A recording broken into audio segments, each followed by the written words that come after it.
Bano nga bakulembeddwamu ssentebe waabwe Dr. Tango Doi bagamba nti balina okulumirirwa ettendekero lino nga bawa abayizi empapula zino baleme kugenda mu matendekero amalala.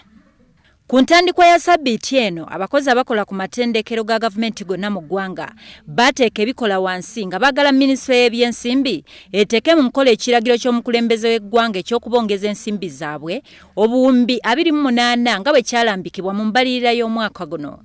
Olunaku lw'eggulo bano bajemedde okusaba kwa minisita w'ebyenjigiriza Honorable Janet Katara Museveni okusazaamu okwekalakaasa kwabwe nga baagala abongeza ensimbi zaabwe.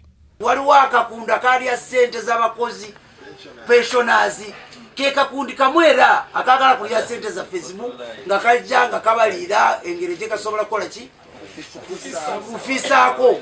Titujja kuva mu kwegugunga kwaffe nga mpozi universities zonna bazisasude salaries era ne arrears nobwe basasulako 5 nga biri nga zitasasulwa fena tujja kubeera waka nezisasulirwa nezitasasulirwa. We are not here to say they did something out of the ordinary. We are here to try to say when that industrial action and negotiation is going on, can students first years access their admission? Kati ye ssentebe w'abasomerako Makerere Dr. Tango Doi agamba nti okukola kino tebagenderedde mu kulemesa kwekalakasa kwa bano wabula baagala kuyamba ku bayizi abaagala okusomera mu matendekero gano. Either way, this strike will come to an end. And once it comes to an end, those students must pay fees.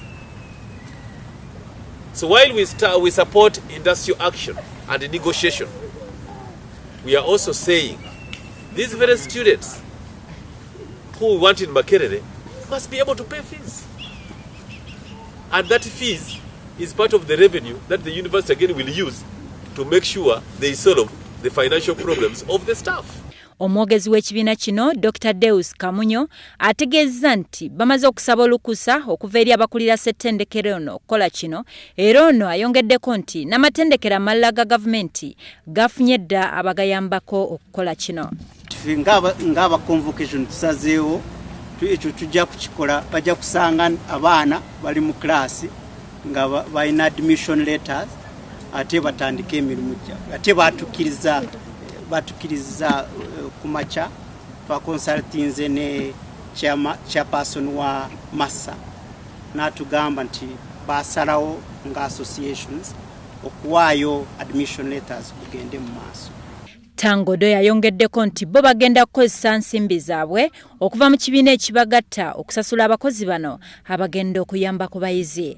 Abaana aba bajja wano omwaka guno aba first year freshers abamu baana ba members ba convocation ate university eno bajagala, so twagala tutaase abaagala university yabwe bafuna admissions bagende mu maaso okusasula n'okutandika okusoma nga university eguddwawo. Kati nno kino kyakuyamba abayizi abadde beeraliikiridde obutayingira Ssetendekero ono mu Ssabbiiti ejja olw'okwekalakaasa kw'abakozi okugenda mu maaso.